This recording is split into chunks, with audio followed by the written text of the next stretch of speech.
अस्सलाम वालेकुम नाजरीन, मैं हसनैन अली हूं और आप देख रहे हैं मेरा यूट्यूब चैनल। नाजरीन, 2 दिन पहले ही आप सबको ये सुनने को मिला होगा कि पाकिस्तान का नाम फैटफ ने ग्रे लिस्ट से निकालने का इंदिया दे दिया और ये खुशखबरी भी है पूरे मुल्क के लिए।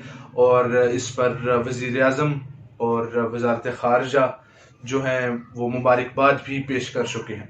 तो आप सबके ये ज़हनों में लाजमन सवाल होगा कि फैटफ दरअसल किस मर्ज की बला है और इसका काम क्या है और पाकिस्तान का इसके साथ क्या कनेक्शन है। तो मैं यही बताने लगा हूं आपको कि फैटफ 1779 में 7 बड़े ममालिक जिसमें अमेरिका, बरतानिया, फ्रांस मौजूद थे, उस इजलास में मार्ज वजूद में आया। और फैटफ का जो मेन मकसद और जो असल काम है वो ये है कि मनी लॉन्ड्रिंग की रोकथाम की जाए। अब मनी लॉन्ड्रिंग आप सबको पता है कि जैसे कि हमारे यहाँ पर भी जो सियासतदान है वो यहाँ का पैसा दूसरे ममालिक के बैंकों में भिजवा देते हैं और वो एक ब्लैक तरीके से वो ये कि अपना जो पाकिस्तान का पैसा है, जो अपने मुल्क का पैसा है, उसको ब्लैक तरीके से दूसरे ममालिक में भिजवा देना, ये मनी लॉन्ड्रिंग है। तो फाइनेंशियल एक्शन टास्क फोर्स जो है वो इसीलिए वजूद में आया कि मनी लॉन्ड्रिंग को रोका जा सके। 2001 में 9/11 का जो वाकया हुआ, उस दौरान जो है फाइनेंशियल एक्शन टास्क फोर्स को यह भी काम दे दिया गया कि वो टेरर फाइनेंसिंग के लिए भी अपना किरदार अदा करे। अब टेरर फाइनेंसिंग क्या है? वो ये चीज है कि जो ममालिक दहशत गर्दों की इमदाद करते हैं और दहशत गर्दी करने के लिए उन्हें वो चीजें प्रोवाइड करते हैं जिनसे वो दूसरे ममालिक में दहशत गर्दी कर सके। तो फैटफ को 2001 में ये भी काम दे दिया गया। अब पाकिस्तान का क्या अमल है इसमें, पाकिस्तान का क्या किरदार है इसमें, पाकिस्तान का क्या काम है, वही आप सबको बताने लगा हूं। 2018 में तकरीबन जून में पाकिस्तान को ग्रे लिस्ट में शामिल कर दिया गया। अब ग्रे लिस्ट क्या है? ग्रे लिस्ट ये है कि वो ममालिक जहां पर ये खदशा है, जहां पर ये उनको खतरा लाहक है कि यहाँ से टेरर फाइनेंसिंग भी की जाती है और मनी लॉन्ड्रिंग भी हो रही है। तो पाकिस्तान भी इसका ग्रे लिस्ट का 2018 में हिस्सा बन गया और 2019 में फैटफ ने पाकिस्तान को एक 14 निकाती प्लान दिया जिस पर अमल करने के बाद ही जो है वो पाकिस्तान को कहा गया कि आपको ग्रे लिस्ट से निकाल दिया जाएगा। और ग्रे लिस्ट में रहने के जो है वो नुकसान ये हैं कि ग्रे लिस्ट में तकरीबन 17 ममालिक हैं इस वक्त, जिसमें पाकिस्तान भी शामिल है, श्रीलंका भी शामिल है। तो नुकसान ये हैं कि आप बैरूनी मुल्क जो है वो कर्जे नहीं ले सकते, उन पर पाबंदियां आयद कर दी जाती हैं। उसके बाद वर्ल्ड बैंक से आप जो है वो आपको कर्जा लेते हुए मुश्किलात का सामना करना पड़ता है। IMF से आपको जो है वो ये मुश्किलात का सामना करना पड़ता है कर्जा लेने के लिए। अब मुश्किलात क्या हैं? मुश्किलात ये हैं कि जो पैसा फराहम करने वाले, कर्ज देने वाले जो इदारे हैं वो शरह सूद को काफी ज्यादा बढ़ा देते हैं, जिससे ममालिक को नुकसान भी पहुंचता है और ये पाकिस्तान को नुकसान पहुंच भी रहा है इस ग्रे लिस्ट की वजह से। तो ये ग्रे लिस्ट का किरदार है और इसकी वजह से आपकी जो मार्केट है वो भी नीचे जाती है। आपकी मार्केट में, आपकी स्टॉक मार्केट में कमी आती है। तो ये सारी चीजें जो है नाजरीन इसमें शामिल हैं और इंटरनेशनली आपका बॉयकॉट कर दिया जाता है ग्रे लिस्ट में अमूमन। तो ये ग्रे लिस्ट का एक सारा किरदार है। इसके बाद ब्लैक लिस्ट। अब ब्लैक लिस्ट में इस वक्त जो है 2020 में ईरान और नॉर्थ कोरिया को शामिल किया गया। ये दोनों ममालिक पाए गए कि ये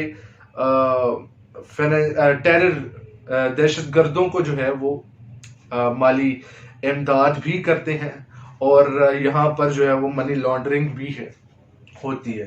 تو بلیک لسٹ میں جانے کی وجہ سے جو ہے ممالک کو کافی زیادہ جو ہے وہ نقصانات کا سامنا کرنا پڑتا ہے اور پابندیوں کا سامنا کرنا پڑتا ہے.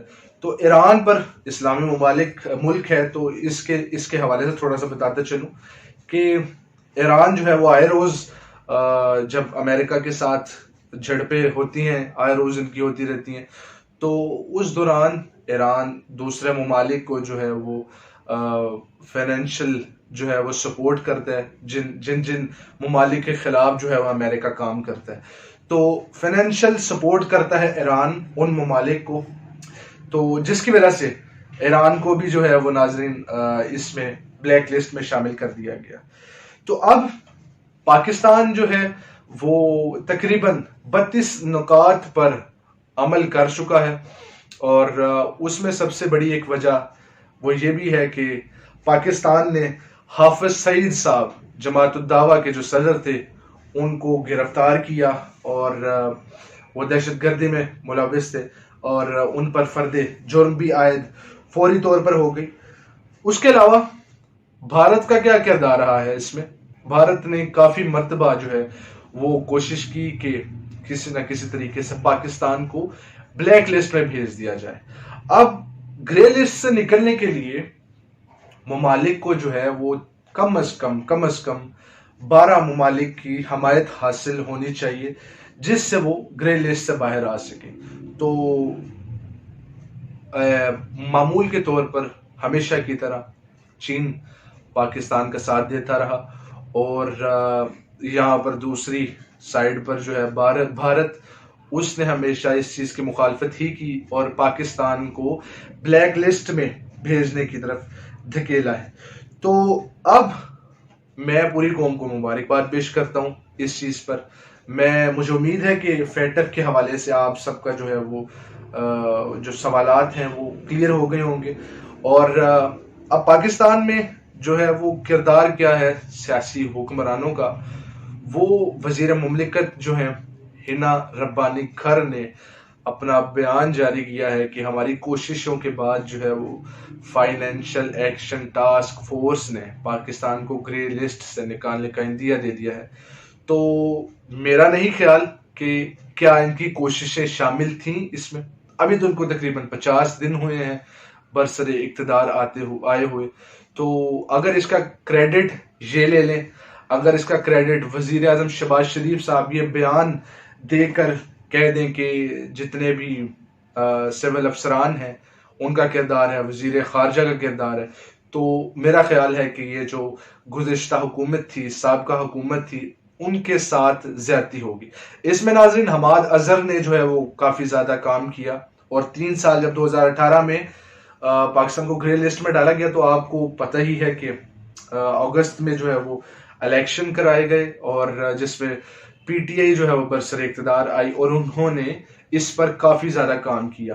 تو اب آئی ایس پی آر کو بھی اس کا کریڈٹ جاتا ہے اور گزشتہ حکومت پی ٹی آئی گورنمنٹ کو بھی کریڈٹ جاتا ہے. یہ سارے حقائق تھے ناظرین. آپ خود ہی اندازہ لگا سکتے ہیں کہ 45 دن کے اندر آ کر کیا انہوں نے جو ہے وہ تیر مار لی ہے. ہر جگہ عوام کو ذلیل کروایا جا رہا ہے ان کی طرف سے. ابھی ایک تقریباً 20 دن پہلے ایک جو ہے ان کے سفیر وہاں پر جا کر یونائٹڈ نیشن میں اپنی تقریر کر رہے تھے، وہ تقریر بھول گئے تقریر کے دوران.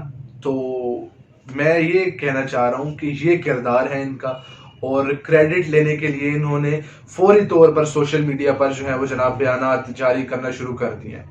یہ ناظرین سارے حقائق تھے. حقائق کو جانچنا اور جانچ کر نتیجہ اخذ کرنا میں آپ سب پر چھوڑتا ہوں. اللہ نگہبان.